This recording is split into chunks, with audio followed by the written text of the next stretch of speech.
1 Samuel, chapitre 19. David échappe au piège de Saül.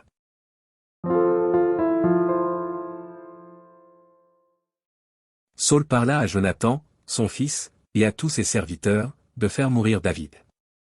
Mais Jonathan, fils de Saül, qui avait une grande affection pour David, l'en informa et lui dit, Saül, mon père, cherche à te faire mourir.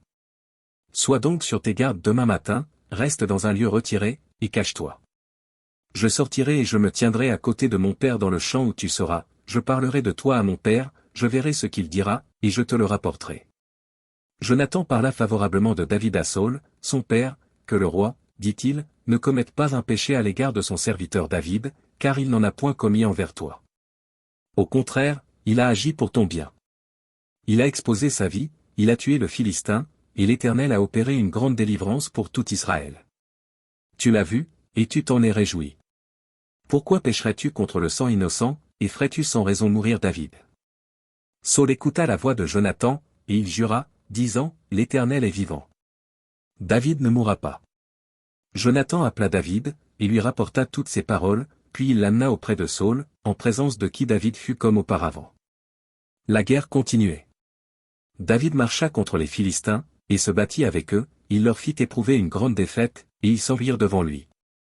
Alors le mauvais esprit de l'Éternel fut sur Saül, qui était assis dans sa maison, sa lance à la main. David jouait, et Saül voulut le frapper avec sa lance contre la paroi. Mais David se détourna de lui, et Saül frappa de sa lance la paroi. David prit la fuite et s'échappa pendant la nuit. Saül envoya des gens vers la maison de David, pour le garder et le faire mourir au matin. Mais Michal, fan de David, l'en informa et lui dit, si tu ne te sauves pas cette nuit, demain tu es mort. Elle le fit descendre par la fenêtre, et David s'en alla et s'enfuit. C'est ainsi qu'il échappa. Ensuite Michal prit le téraphim, qu'elle plaça dans le lit, elle mit une peau de chèvre à son chevet, et elle l'enveloppa d'une couverture. Lorsque Saül envoya des gens pour prendre David, elle dit, il est malade. Saül les renvoya pour qu'ils le vissent, et il dit, apportez-le-moi dans son lit, afin que je le fasse mourir. Ces gens revinrent, et voici, le téraphim était dans le lit, et une peau de chèvre à son chevet. Saül dit à Michal, pourquoi m'as-tu trompé de la sorte, et as-tu laissé partir mon ennemi qui s'est échappé? Michal répondit à Saül, il m'a dit, laisse-moi aller, ou je te tue. C'est ainsi que David prit la fuite et qu'il échappa.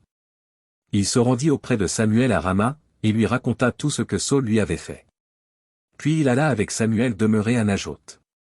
On le rapporta à Saül, en disant, voici, David est à Najoth, près de Rama. Saül envoya des gens pour prendre David. Ils virent une assemblée de prophètes qui prophétisaient, ayant Samuel à leur tête. L'Esprit de Dieu saisit les envoyés de Saül, et ils se mirent aussi à prophétiser eux-mêmes. On en fit rapport à Saül, qui envoya d'autres gens, et eux aussi prophétisèrent. Il en envoya encore pour la 3e fois, et ils prophétisèrent également. Alors Saül alla lui-même à Rama. Arrivé à la grande citerne qui est à Sécou, il demanda, où sont Samuel et David? On lui répondit, ils sont à Najoth, près de Rama. Et il se dirigea vers Najoth, près de Rama. L'Esprit de Dieu fut aussi sur lui, et Saül continua son chemin en prophétisant, jusqu'à son arrivée à Najoth, près de Rama. Il ôta ses vêtements, et il prophétisa aussi devant Samuel, et il se jeta nu par terre tout ce jour-là et toute la nuit. C'est pourquoi l'on dit, Saül est-il aussi parmi les prophètes?